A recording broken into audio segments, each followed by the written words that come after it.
And I'm back with another video, man. Bryce the Badger with another one for you. But tonight, wherever you at, I got Why I Hate Triple H by Maven. I seen the title of this. I said, oh yeah, watch later. Absolutely, bro. We got to figure out what's going on. So let's see what my dog Maven got for us, bro. Because honestly, I'm starting to hate this nigga too. Shit. God damn, how about you gonna keep sucking TKO dick or whatever you got going on? What the fuck? You're ruining everything. Hey guys, Maven here. Now, it's been well documented on this channel that I'm not the biggest fan of Triple H. This hates Triple H. Listen to what he said. You're shitting me, right, Hunter? No. You're talking about personal feelings from friendships can sometimes askew. Okay. But things have gotten a little out of hand, so I'm here to set the record straight. I'm gonna share why I take shots at Triple H, give my honest opinion on the man inside and outside of the ring, and how I feel he is doing today as Chief Content Officer at WWE. How about you? Just allowing the whole business, the athleticism, the pain, the fame, the glory, want to get laid. My first interactions with Triple H were exactly what you saw on Tough Enough Season 1.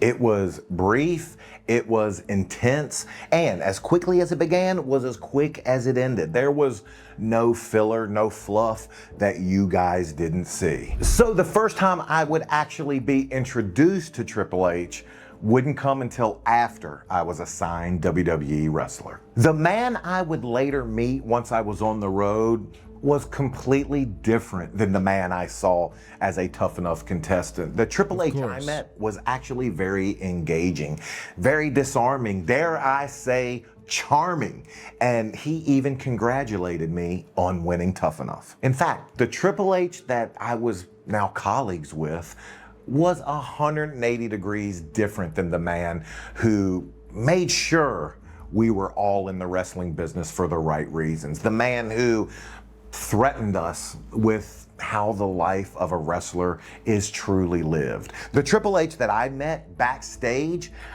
I felt like he was in my corner. I felt like he was happy I was there, and I felt like he was there and would help me in every way possible. In fact, Triple H would be the man who provided me with my first ever pair of wrestling boots. Wrestling boots, again, are... You wanna know what's crazy, chat? Yeah, it's niggas like these you gotta watch out for, bro, because they say the same shit about niggas in prison. Watch out for them niggas in prison that be just giving you shit and all type of stuff, you know what I'm saying? You need some socks? I got some socks. Like, what the fuck, nigga? I'm cool. Yeah, bro, you gotta watch out for these niggas. Because then in this situation, I know this nigga probably gonna turn around. No, I did all this stuff for you, and you're gonna be mad at me. I can't do that shit long. God damn. Almost died. Are not cheap. So when he gifted me that very first pair of boots, I took that as a token of support. Early in my career, I would be under the tutelage of the game even more on the main event of SmackDown when he and I tagged against The Undertaker and Kurt Angle. Going into this match, to say I was nervous would be I was about to say they had you in the in there with the Wolves. Again, wondering why I decided to become a professional wrestler, wondering how to bottle these nerves up and somehow find the ability to go out and perform. And I found Triple H to be a North Star, to be someone I could go to, review the match over with. He was someone that definitely helped ease my nerves. He told me he would be out there and reminded me that we were tagging together, and under no circumstances was he going to look bad. And by default, I was gonna then look good thanks to him. In this early match, he never asked me to do anything I wasn't comfortable with, and he made sure that we both found success that night. In fact, that entire first year of my career, I felt comfortable going up to Triple H and did so on a weekly basis. I would ask him questions about wrestling. I would pick his brain here and there. I felt like we were developing a little bit of a kindred spirit, a little bit of a friendship, dare I say. In fact, before they debuted what would become Evolution, I even pulled Triple H to the side, and knowing the scuttlebutt backstage, knowing that those four men were going to form a faction, knowing... Excuse me? Excuse me, sir? The hell is a scuttlebutt? I just couldn't let that slide. I don't know what that means. I just needed an answer to my question. Thank you. It was going to be the early 2000s version of the Four Horsemen. I even offered up a name to Hunter. I told him, hey, why don't you guys call yourselves the Regulators? And he politely told me, yeah, well, I think we got a name already picked out. And he even thanked me. And he didn't have He even said thank you for the idea. to do that, but he did. My relationship with Triple H that first year was more teacher-student oriented, and I admit it was one half. I did want to get better. I did want to learn wrestling, but the other half was I knew this man had the keys to the kingdom. I knew where my bread was buttered. And hey, I'm definitely not too proud to admit there was a little bit of ass kissing, a little bit of brown nosing in there with every question I asked the game. In fact, one thing you might not know about Triple H, and it's definitely something that I admire in people, the man is funny. He has a quick wit. He's great with one-liners, and he has a very big sense of humor. Not many what does that things mean? Offend him, and he is definitely one to be in on the joke, and many times be the one providing the joke. You might be shocked to find out that the relationship I had with Hunter on day one was the exact same relationship I had with Hunter on my last day in the WWE. What did change, however, was my trust I had in Triple H. What'd you see? I wasn't the only one. Yeah, guys backstage, guys at the ring, everybody was in his face, laughing, smiling, talking with the man. But they were also trying to better their spot on the card. They were trying to make sure their jobs would remain the next time Vince had his next round. I'm a little sick, Jack. But guys knew, guys felt, and guys would talk about how Triple H was meandering his way into Vince's good graces. Guys would constantly question his relationship. I was just about to say, nigga meandered his way into his daughter's pussy. It's insane.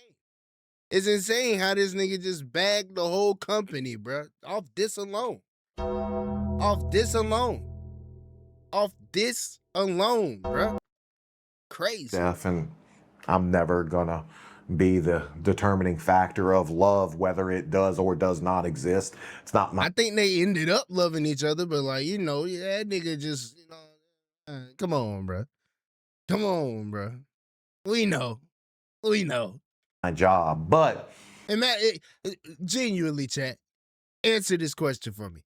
Do you think that if he was not dating and marrying Stephanie McMahon, that Triple H would be where he is within the company right now as of to this day? I do know the definition of the word convenience, and that was a convenient relationship for Hunter. What I do know is Vince McMahon owned the WWE, and Stephanie's placement at her father's let alone side his career made it mighty convenient for Triple H. Now, something I will always respect about Triple H is that he took his job seriously. He trained and carried himself like a professional. The older I get, the more I understand that you can get away with a lot when you're young. Now, there are a lot of supplements out there making big promises, but these days, I actually watch what I put in my mouth. Recovery. Me too, man. I watch what I put in. I actually watch it while I'm cooking it. And I be like, damn, this fried chicken about to hit with all this grease. Now, I will admit,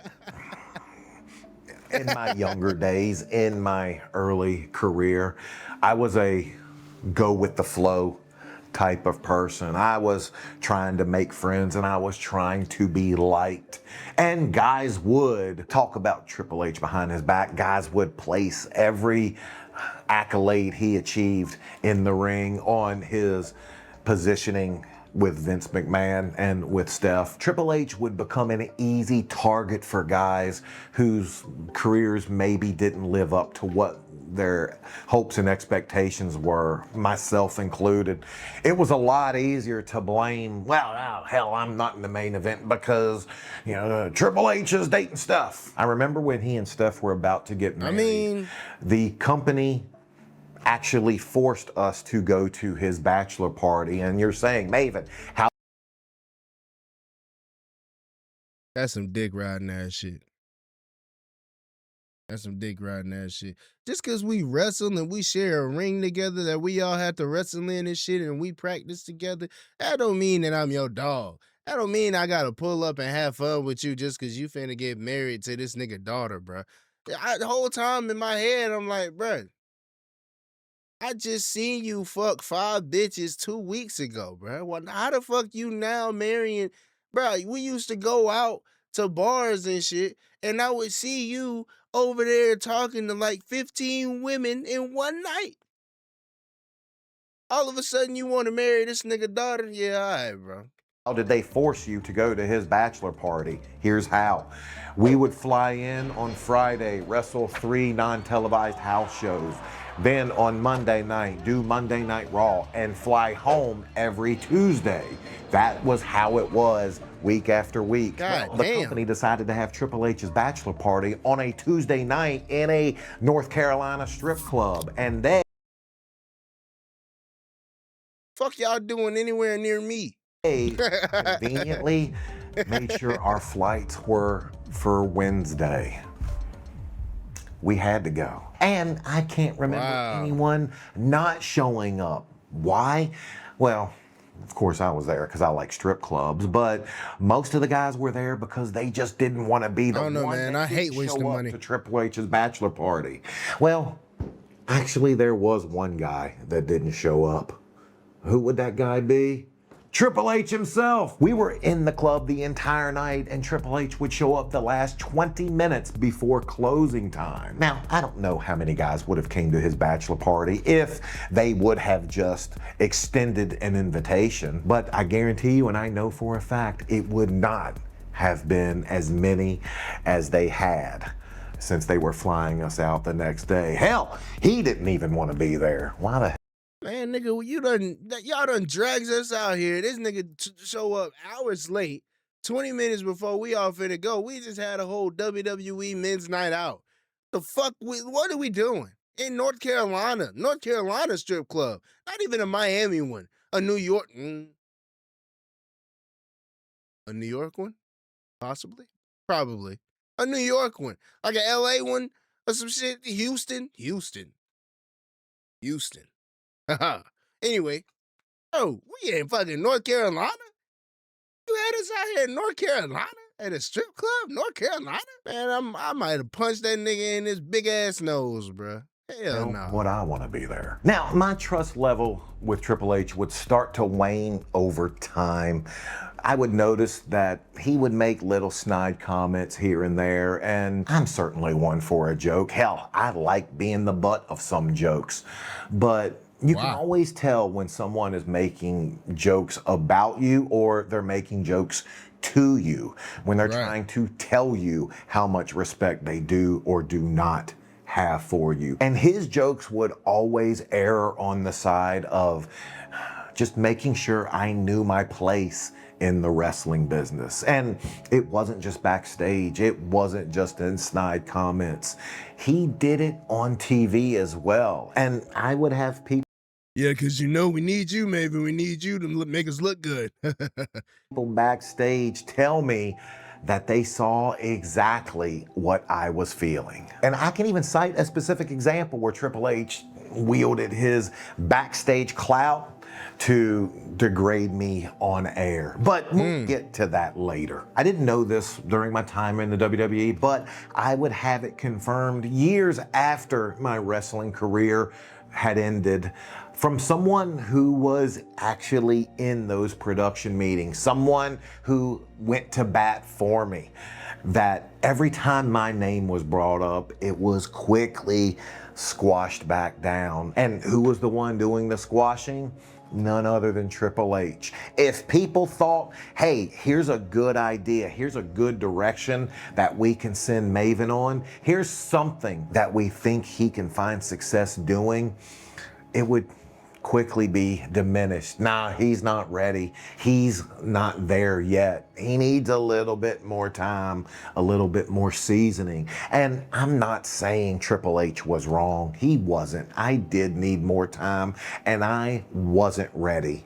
But I also know that there's been other people with the same skill level of me, and they did get that extra. Nigga, there's been people with less skill than you, and they done tried to put them niggas over.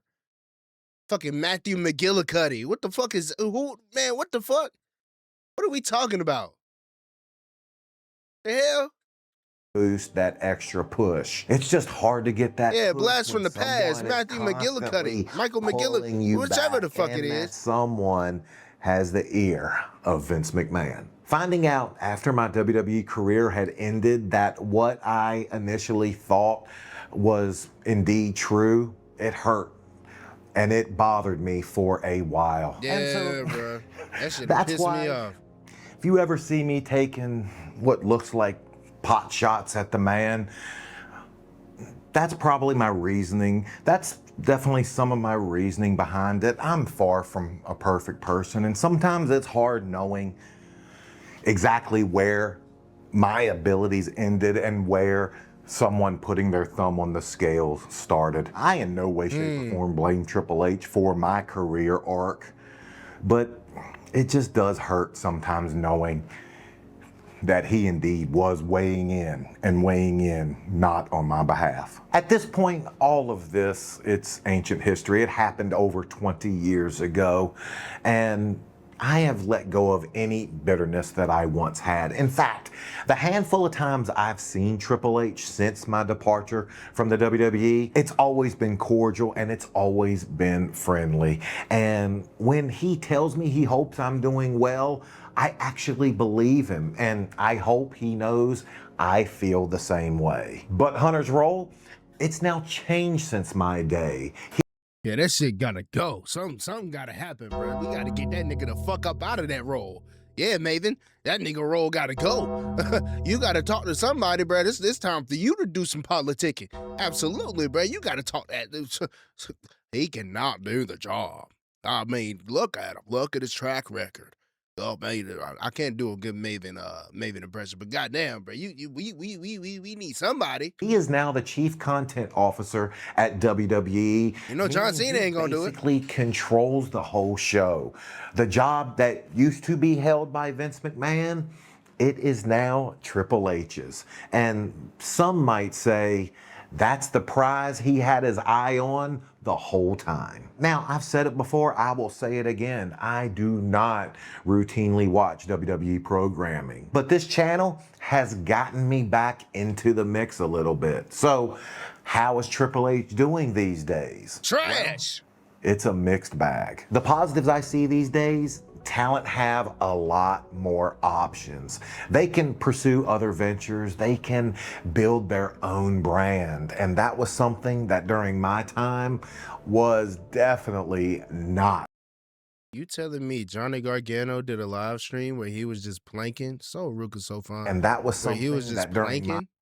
Are you kidding me? You serious? You serious? Are we serious right now?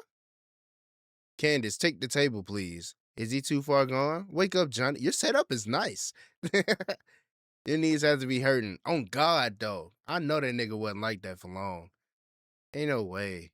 My time was definitely That's not crazy, though. going to happen. Vince playing, owned you, Oscar playing video and games. You thanked him for it. On a similar fine. note, under Triple H's leadership, the WWE, it's way more open to working with other companies. Vince always viewed other companies as the enemies that he... And that's another thing that I wanted to speak on, bruh. A lot of y'all niggas is still stuck on that Vince dick. You gotta get Vince dick out your mouth and start, like, get the cum out your eyes, wipe it out, and look around, bruh. There's more wrestling than just WWE.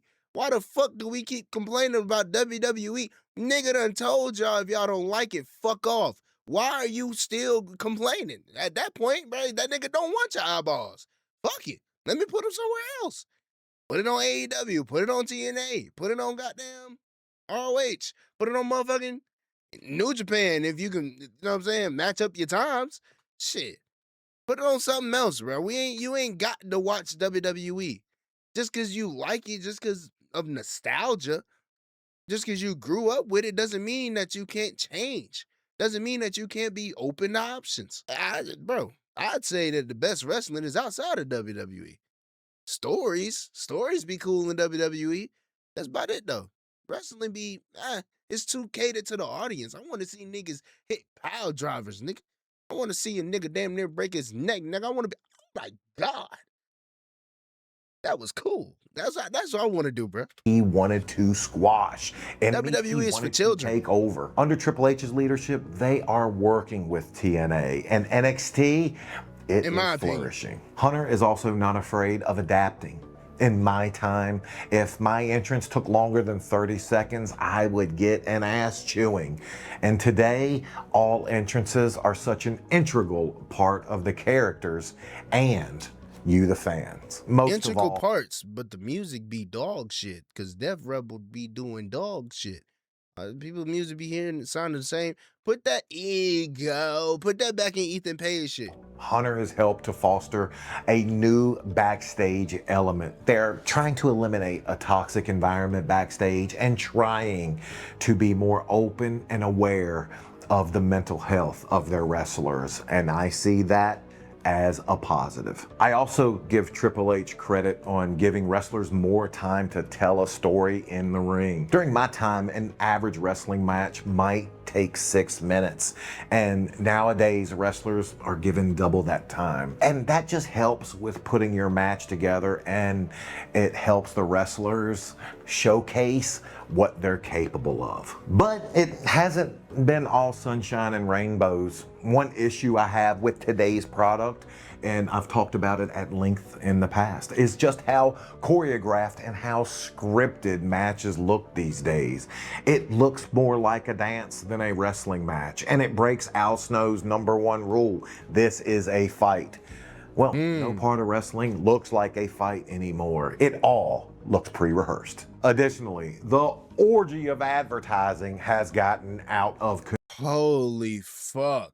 I don't even watch WWE, but like, boy, if I watch a PLE, nothing but ads on the mat. I hear that the PLE be more ads than wrestling now. Feel sad for y'all, boy. Hey, y'all keep making us some money though. Control. You cannot watch the program without being like, bro, come on, bro. What we doing? Why are we putting snap it to a Slim Jim? Get it? Because the table snaps. Somebody choke that nigga and open a window, throw him out an 8-story building, bro. What the fuck are we talking about? Bombarded with what you need. Look at that. This is disgusting. They got the fucking general in the middle of the mat, bruh. The damn general. They got cricket on this bitch. What is Aviator? Where's that at? What's that? I don't even know what that is. To buy, what services you need to sign up for. Bro, no, bruh. They put an ad on the Money in the Bank, bruh. Money in the Bank. Sponsored by Cash App. What the fuck are we talking about, man? Get it? Because there's cash in our name, Cash App. And Money in the Bank. There's supposed to be money in here, but there's only a piece of paper. I don't know why y'all do. Like, what the fuck, bro? or who should deliver you dinner. and it's ridiculous. It also destroys the Fireball flow of on the ladder. show. As a viewer, you want to feel relaxed. You want to actually invest your time in the product, and you can't do it. It's difficult because as a match is going on, they are going to cut to commercial. And I get it. Hey, get a pizza along with your wrestling. In the TKO wheel, but he's also the top of the food chain, and heavy is the head that wears the crown. But my biggest critique of the Triple H era is the overall lack of excitement. I remember during the Monday Night Wars, it was unthinkable to miss Monday Night Raw. And everybody was out the next day regurgitating Stone Cold Steve Austin's lines or asking, did you see that promo The Rock cut? It was the funniest thing I've ever seen. Today, it's... The Rock said he's gonna lube up a boot, turn it sideways, and put it up his candy ass. Oh, there's no memorable moments anymore. Bro, is your little nieces and nephews talking about wrestling in school or whatever, your little cousins? They ain't talking about that shit no more, man. They talking about damn Roblox and cussing that and Speed. Speed was in Africa. Yeah, I know, little nigga. I be seeing it, dude. I got a phone. Very easy and sometimes preferable to miss wrestling altogether. And I get it. We consume content different, and we all like our bite-sized chunks of information. But I ask myself, if those stars of the latter year were in today's business, would you not watch? I know I still would. Now, I know you guys like to highlight anytime I go at Triple H, and that's perfectly fine. I hope you keep doing it. God knows I'm gonna keep doing it on my end. But the truth is, I pull for Triple H. I want Triple H to be successful, both in wrestling and in his personal life. He did make me a better in-ring wrestler while also making his presence known backstage.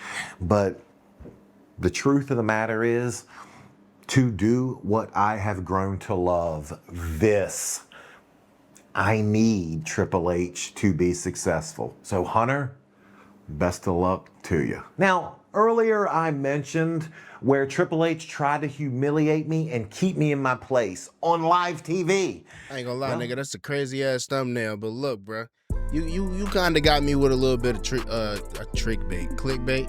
You know what I'm saying? It wasn't real hatred, but I see what you talking about. He gave you the Randy Orton treatment. Stupid, but in the ring, really. But hey man, I thought this was serious. I'm glad it's not though, low-key. I'm glad it's not, man. If you enjoyed the video, man, like the video. Subscribe if you fuck with the vibe. Let me catch y'all in the next one, bro. Peace.